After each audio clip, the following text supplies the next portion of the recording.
What's up, guys? Jeremy Weiss here with Weiss Tech Hockey, and in this video we're going to be talking about drill design. And before we dive straight in, I just want to apologize for my voice. I have lost my voice.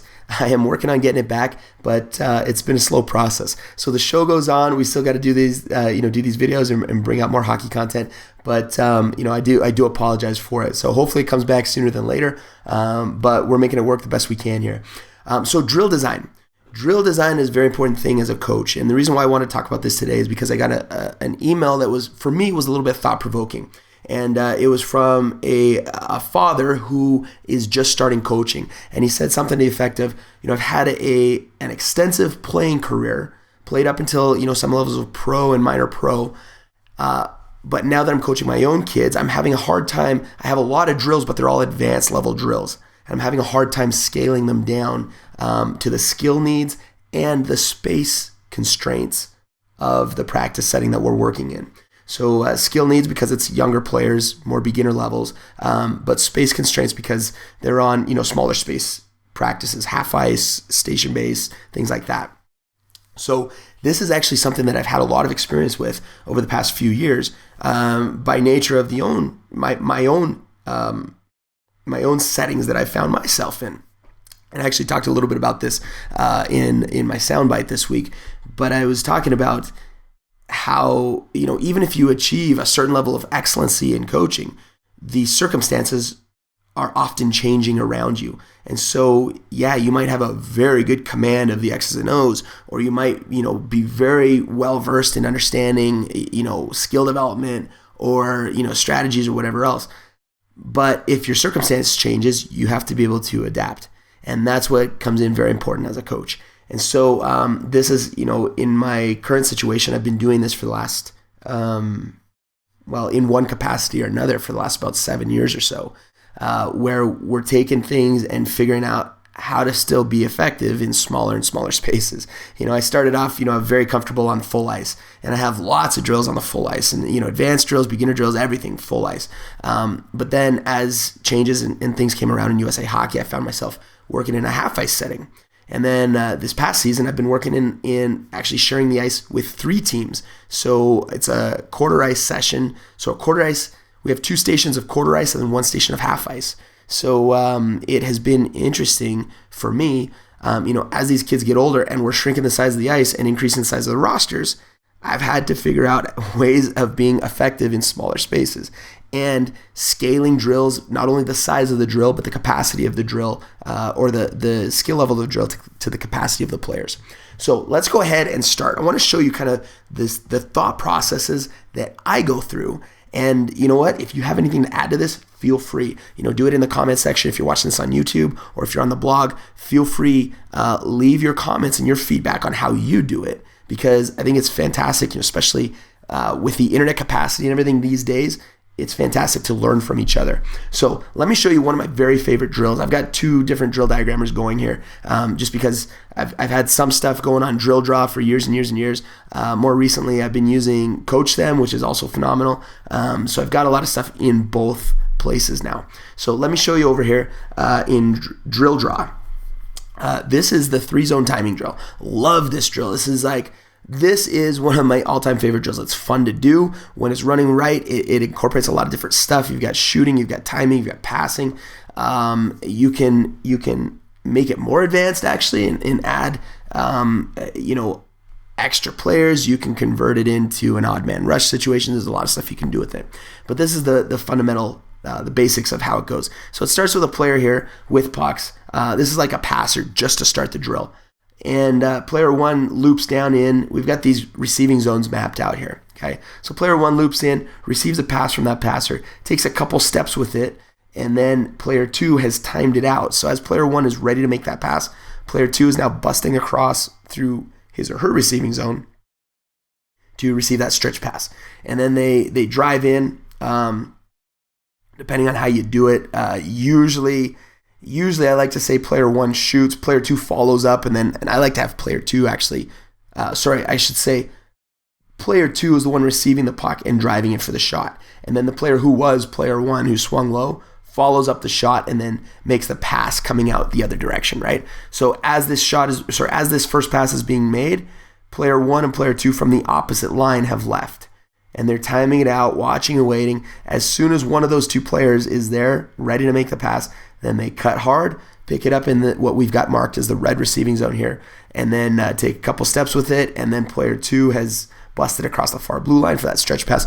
Very nice drill, very fun to do. It's a great type of warm-up drill, great for, like when you're getting into, it's actually got a little bit of conditioning elements. It's a big picture flow, full ice drill. And I like it. It's been a fun drill for me. It's one of the ones I enjoy a lot. Well, okay, so we've got this full ice drill that incorporates quite a bit of stuff. Well, what can we do? I've found myself in a cross ice setting this year, right? So if this were my Pee Wee team, which I actually ran this with my Pee Wees and my Squirts, that's U12s and U10s. So like I said before, we have 2/3 of our practice is on a quarter ice space here, right? So we generally start here and then move to here, and then it just depends on the week. But in this case, we would finish with the half ice. Okay, so I wanted to run some of this. We had already been working on some certain elements of these skills, and I wanted to put it into a more flowy, more thinking, timing type practice or type drill. So I said, maybe we can run the 3-zone timing cross ice. And so one of the things I do is I experiment with things, right? One of the reasons I like this drill is because it keeps players moving. You've always got 4 guys involved in the drill at all times. So when you've got a bigger roster, then yeah, this is the type of drill you can use to keep players in motion. So we did it. So we started off, here's the passer down here, and we had one guy swing low like this, receive that pass. The other guy times it out, then busts across the middle, receives that pass. They crisscross as they come into the zone, and then you can see we've got the second receiver taking the shot, and the player who made that first pass, or made the stretch pass right here, is picking up the pass. Same thing happens. So the player 1 swings low, receives that pass. Player 2 swings through the middle, receives that pass. They both attack you in 2-on-0, take the shot, and it's a perpetual drill. It works really well. So what I wanted to do, I take a look at the full ice, the full version of this drill, and then I ask myself, what does this drill work on? What's every single aspect that this drill works on? So in this case, there'd be a little bit of skating, a little bit of puck handling, but essentially it's passing and timing. This is the main focus of this drill. Can those two things be accomplished in a smaller space setting? Well, absolutely they can be. Do I have to modify it? Well, in this case, not really, right? The drill is still the same drill. We've just condensed the space that we're doing it on. If anything, it requires actually a little bit more skill because they got to be more precise on their passes here. Because if one gets away from them, there's not as much room to recover as there would be on the full ice version of this, right? Requires, some timing. We've got that. So passing and timing are the two main things. Can we do it on a smaller space? Absolutely. Okay. And so we did that. So that would be the version if I was condensing this drill. So again, the questions you ask, what does the drill work on? What's every aspect of this drill, every element that this drill works on? Can we do it on a smaller space? Yes or no? What's the flow of the drill? Like what does it look like when it's being run? How many guys are involved in the drill? How many guys are waiting in line? What does the wait time look like in line? Can that be replicated in a smaller space? Well, again, in this case, yes, we did it. It kept most of the same properties of the full ice version. They're just not skating as far to make it all happen. Okay. And then beyond that, and I'm going to show you an example of this in a second, all we're going to do is add or remove elements to make this make sense for the skill level of, and the setting of the players. So that's that. So we took, and with my more advanced guys, it's my Pee Wees, my U10s did okay with this. My Pee Wees did very well with it. And we ran this in a condensed space. Now I took it, I was like, you know what, that actually worked quite well. I want to see if I can do this with my U8s. We've got some U8s that are, and the U8 level is a little bit different setting for us. So what we have is we have 5 groups. We have 5 teams on the ice at the same time. So what we have is from the blue line in, half of that, right? So we've got a station here, and then a station here, like between the blue lines. So 4 stations and then a cross ice station. That's how we've got it going this year based on our numbers. And like I said, everything changes every year, depending on where you're at. But, so I said, we've got 5 groups. My top group is definitely capable of running this. And I think that there would be some other kids that could run a variation of this. So let me show you how we scaled this down. Let me see if I can find it here. I think it was on February 19th. Right here. So this was our station practice that day. So as you can see, we've got some skill stuff going in some of these earlier corners here, earlier stations, I should say, and then some other stuff going in the middle. And then here's this drill. So in this case, what I did was I said, you know what, the whole timing and remembering to go and pick up a pass after you shoot and all that, we're going to simplify this a little bit. So here's what we ran. Here's how we ran it with the U8s. So the U8s would go, same thing, player 1 swings low. And this time, instead of having a second line here, we just have a coach. So instead of running perpetually, it runs on the whistle. So the coach can make the pass, because in these types of drills, especially like a timing drill, if somebody makes a bad pass, then now the drill is broken. Like you got to go find, track down the puck, get it, try to get back in shape. And, the older age groups, they can kind of make that happen. Younger age groups, if the drill breaks, it really breaks, like it falls apart. So in this case, we wanted to take out some of the moving pieces. So we have the first guy swing low like this. Coach starts the first pass. So hopefully that coach can make a stick pass there. Player picks it up. Second player has timed it, busts across the middle. We hit that man there. They enter in the zone like we had before, a 2-on-0. Okay, but now instead of this guy picking up a pass and starting the play going the other way, we just have them both get back into the same line. Right? So this is where we've taken an advanced drill, and now we've simplified it down where, a group of 8-year-olds can do it. And in our setting, the group sizes are smaller, so we don't have as much wait time as we would have with like a full roster. Usually we've got, between probably about 8 or 9 kids per station. And so, there's 2 going at once. It's a fairly quick rotation. They swing down, pick it up, and go. You can send the next 2, the next pairing pretty early after that. So we kept this going at a fairly good pace. And then all we did was after, half the time at that station, we just switched them over to the other side, right? And that was that. And it worked very well for us. Now, so that's our advanced U8s. But like I said, in that U8 station practice, we've got a wide range of skill levels. Some of the kids are complete beginners. Some of the kids are somewhat intermediate, and then we've got our advanced group. And so with the advanced group, we ran it like this. But with our more beginner groups, we took it one step down even further, and all we did was like a basic horseshoe. So the first player swing in like this, receive a pass from the coach, and then skate it all the way back down 1-on-0 and takes a shot. And because you're only running that one player, you can send the next player fairly soon.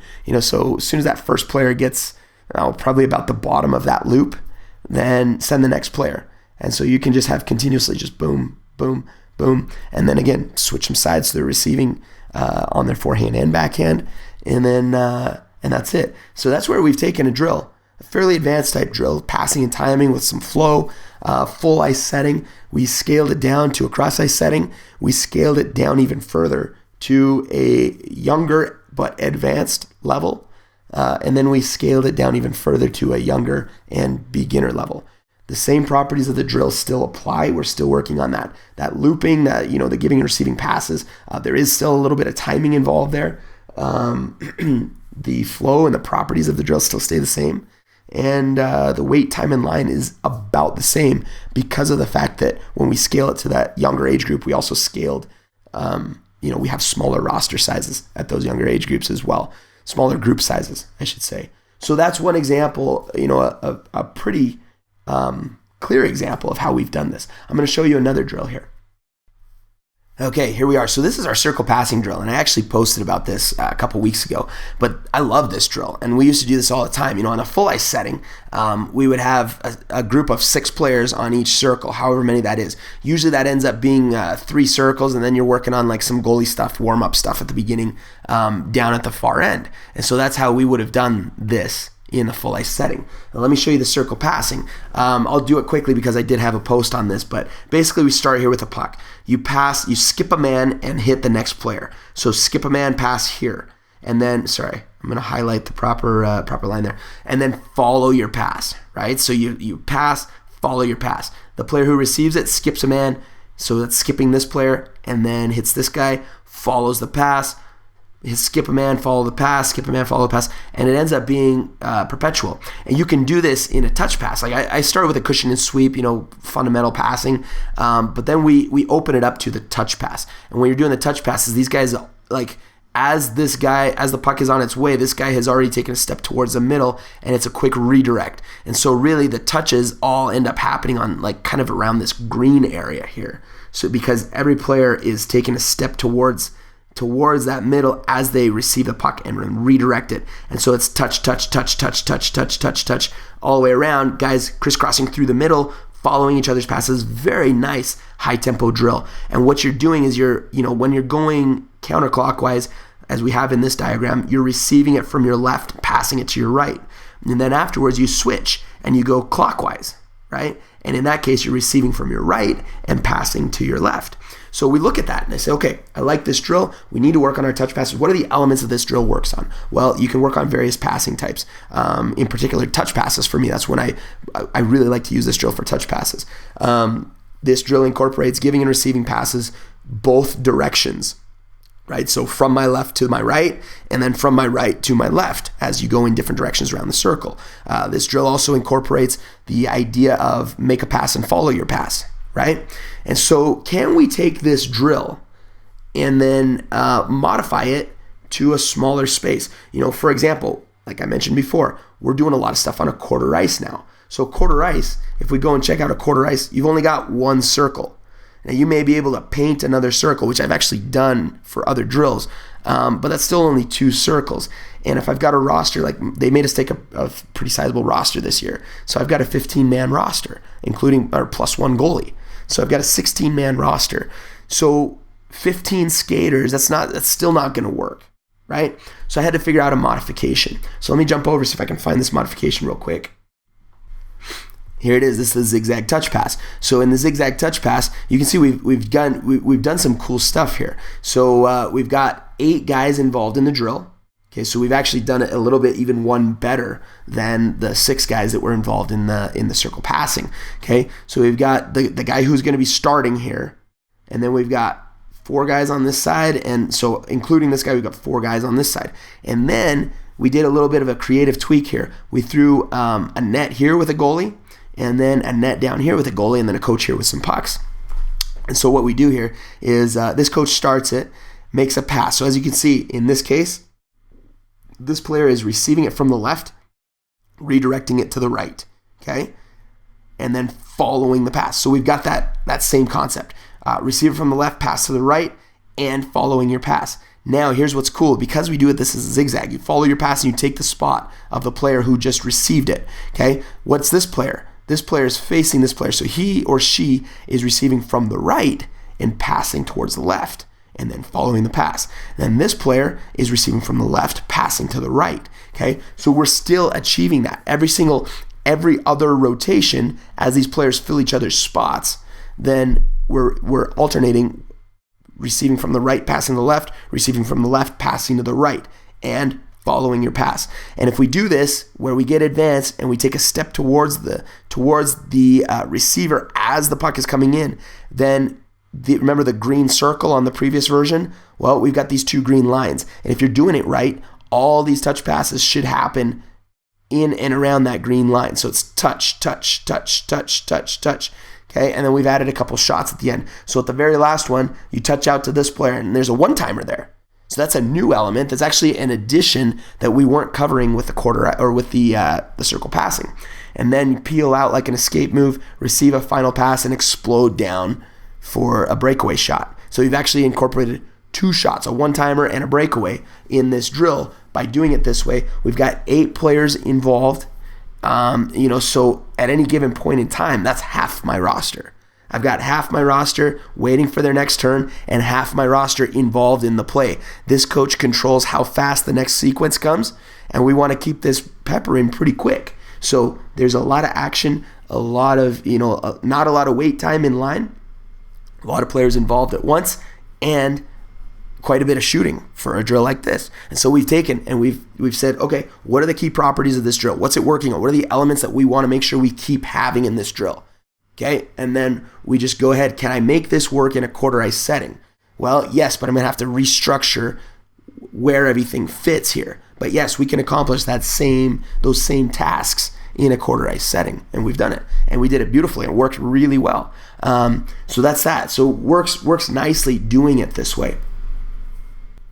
And let me show you one more drill that we've been using. I kind of came up with this, as I said before, this is kind of an evolution. So I was looking at it going, we need to work on our regroups. How are we going to work on regroups in a quarter ice setting? Well, there are certain elements of the regroup that we can definitely work on, like some of the skill elements that we can definitely hit in a quarter ice setting. Some of it will need to be done in a half ice setting. And then, to actually execute a full regroup, you need at least a 2/3 ice. So like if we had from this end all the way up to this far blue line here, that could be an adequate space to really get the timing.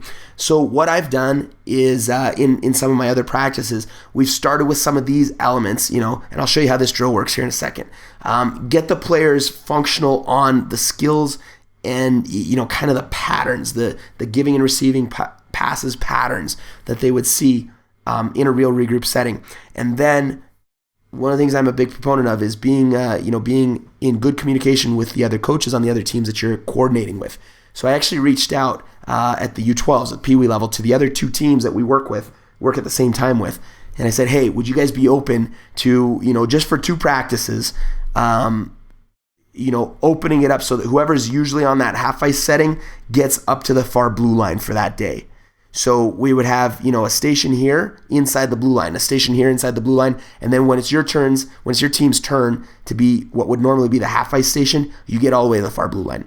And they said, sure, no problem, And so we coordinated with that so that we hit the basic patterns, get the skills nailed down first, and then when we had that, custom practice where we kind of made it a special deal, that's where we had, we jumped in and ran some some more fuller ice type regroup drills. So let me show you how this one works. We have the forwards lined up like this down the middle. So usually sometimes I'll take like a chalk, like an ice marker, and just mark where I want those guys, because you want to be good neighbors. You don't want to be sprawling out over to the other team's side, getting in the way of their drills. So we mark kind of the halfway mark where I want my players, don't cross this line type deal. Then we get our D-men over here, and it's a 3-man regroup. Okay, so you got 2 forwards and 1 D. The first defenseman will swing out full speed, open up like a pivot, and then back up. And I encourage them, use the full amount of ice that we have. So in a game, they would go out to the far blue line probably. But in this case, go at least out to the red line. First forward passes out, and then that defenseman's going to open up towards the boards. Then you've got whichever forward made the pass is busting over. In our case, we use a post-up regroup. So I like to have a winger on each boards on the blue line, and then a centerman shadowing and swinging through as a support man. Okay, so we get the winger out to the boards. He or she plants himself on the blue line on the boards, and then the next player is playing the role of the centerman. So the next player will swing out like this, present him or herself as a possible middle option, and we do like to run both variations, so the players get used to the idea of either option. And then if it doesn't go to that middleman, then it's a pass up to the boards, touch pass to the middle, and then this player swings in. The player who received the pass cuts in behind, and then I like to run a little drop pass there. So they drive wide, drop pass, shot on net. The player who made the drop pass goes to the net for the tips and the rebounds, okay? And then we have this defenseman follow up the play. So after that shot's taken, one of the 2 forwards goes in, picks up another puck off the, out of the corner here, and then works it back to the point for one final shot. We've got 2 guys in front of the net for rebounds, tips and rebounds, right? So this is a drill. Then you're sitting there going, man, I'm really feeling handcuffed because I'm only on a quarter ice. My team needs to work on regroups. Well, here's an example of how you can work on many of the elements in a regroup setting in a small space. So we've got some of the skating patterns that the D-men would use. We've got giving and receiving passes skating backwards. We've got opening up like drag skating type deal. We've got the passing patterns that board side pass with the touch pass to the middle. We've got a crisscross zone entry with a drop pass, which is beautiful. And then we've got some deep stuff, some tips and rebounds in front of the net. We're working it back to the point, and we're letting our D-men have a crack at it as well with some hard shots, some hard clappers, some hard slap shots from the points. And it works really well. And then they get back in line. How many players are involved in the drill at once here? We've got 3 players involved at once, right? And, even if you have a big roster, this is still a decent, there's some times where, it's a little bit more wait time in line than you would like. But when the players get to a level of proficiency that they're making, these passes are coming crisp, just boom, boom, boom, boom, boom, get the shot, get the rebound, boom, boom, shot, and get out of the way. Yeah, you can run this at a pretty good clip. So you've got 3 guys going at once. It's a pretty decent, pace where there's no wait time in line, and you're working on a whole bunch of stuff in a very small setting. And so it works very well. And then, of course, when you do have a chance, because sometimes you will have a chance to go a little bit bigger, bigger ice area. If you get a chance to go 2/3 or whatever, then say, okay, all these skills that we just applied here, now we're going to put them into a bigger space setting where, I want you using the full amount of ice. That's how we've done it with our guys, and it's worked really, really well. So hopefully that helps you. This is kind of one of those things where you just got to start doing these things as a coach. You can't just say, Google up. Sometimes you can, and sometimes it works, but you're better off. If you're Googling up quarter ice regroup drills, you're probably not going to find a lot. A lot of stuff in that case. So you got to be flexible. You got to be able to take the drills that you already have, that you already know are proven drills that work, and you got to be able to think through it. So again, those 3 steps. What does the drill work on? What are all aspects that this drill is working on? And that's when, this is where you're taking like an existing drill and then, scaling it to a smaller space or to a simplified version. Okay. How does the flow work, right? What's the wait time in line look like? How many guys are going at once? Can I replicate this in a smaller setting? And then, do I need to add or remove elements of this drill to fit the needs of my players?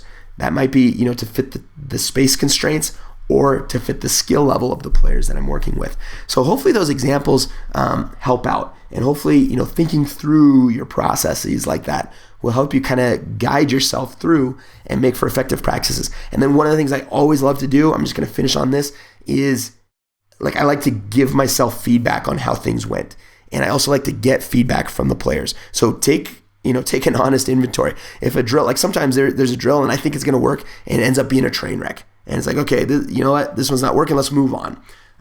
Or I look at it and I say, okay, that actually worked pretty well, but if we modified this small element of that drill, it would be even better, right? So there's a lot of ways. I like to, constantly be kind of reevaluating. How did it go? How did the players like it? Was it fun? Did they keep moving enough? Was it too much standing in line? Were there any elements that just didn't quite work right? What can I tweak to make this more effective? And then, do it. It's always a work in progress. Everything about coaching is a work in progress. You're always learning, you're always developing, you're always modifying and adapting to whatever circumstance and situation you find yourself in. So hopefully that helps, and love doing these things. Leave me any feedback of things that you've done that have worked well for you when you're, modifying drills to fit a space or to fit a skill level, or even developing your own drills kind of out of the blue, like I kind of did with this one. I mean, obviously I have a lot of regroup drills, but this one I needed to kind of start from scratch and say, how are we going to what elements do I need to work on with my team here? Can I fit those into a quarter ice setting and still make it so that it flows well and you're not waiting in line a ton? And in this case, we did it. It worked really well. So that's that. That's my 2 cents worth. And keep checking back again. If this video helped you out, make sure you visit us at weisstechhockey.com for more drill skills, coaching tools, and things that'll help you improve your game.